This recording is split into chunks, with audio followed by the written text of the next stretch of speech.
بسم الله الرحمن الرحیم. سلامونه مور خی صحت دې ښه دی؟ شکر خدای دې خوشحال لره سلامت اوسې. خدای دې خوشحال لره مور خی. څنګه تکلیف دی؟ والا پرون مازدیګر مې زوی سامه باندې د زوف شلمه او دغسې مریض یم نو کله ښه یم او کله بتر یم. دوایګانې راته راکړې وه ویل یو میاشت به تکراري خوري بیا به راځي. دغه څلورمه ده که پنځمه میاشت ده چې پیسې نشته چې لاړ شم ډاکټر ته تکراري علم کله قرض ومیم نه بل نه او هغه پاکټونه راوړي دوایګانې شکر مې کله جي شي او کله دغسې فشار مې جي شي زړه باندې مې درد راشي بوج راشي نو ښه نه یم زوی جانه نو څه شی ویمه. دوا د چیرته اخیستې وه؟ کابل کې که پېښور کې؟ کابل کې مې هلته اخیسته وم. هغه ځینه ډاکټر وایي چې همدې ځینې به دوا هله پېښور کې نو ویزېګانې نشته پاسپورټونه نشته په چی شي باندې پېښور ته لاړ شم او دغه فرانسویانو ته هملته چې هغه لور نه مې پیسې خرڅ کړم زه خیر د زوی که خدای مهربان شو در به کوم درته وکنه نو کله مې د یو نه بل نه دغه مسایګانو نه کله اخلم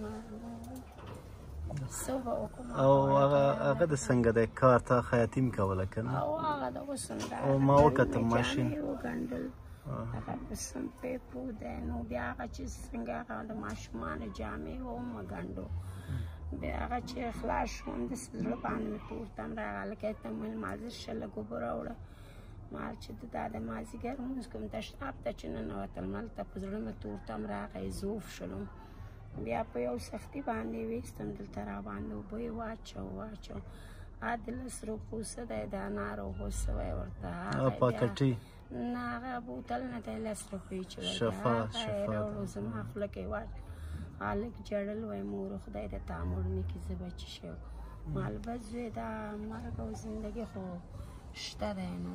هلک اوس څه کار کوي مورکۍ؟ هغه هلک خو ما لیدلی وړکی و که نه؟ هېڅ هم نه کوي زوی جانه دغه د رومیانو وخت چې شي دغه پټو کې دغه رومیان مرچک دغه شیونه ټول او زما د خاطر هغه خو هېڅ کار هم نشي کولی. مکتب ته ځي یو ورځ چې لاړه 4 ورځې نه ځي زه مریض هم نشي کولی. دا ټغر دې د کومه کړی مورې؟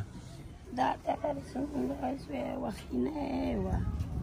دا خویند د روسانو د وخت دی؟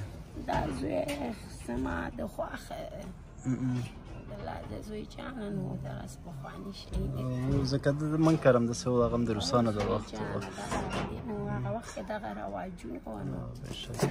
ښه د مورکۍ هم دغه یو کوټه ده هغلته یې ماشین هم ایښی دی او خیاطي کوي د کلي چم کې که چا ورته کالي راوړل ورته به یې وګنډي په سپین سرکری نه وړل نو خیر خیرتي څه هم نشته. بېشکه یو زوی دی هغه هم وړکی او خدای دې ورحمېږي هغه سودا ورته هغه کوي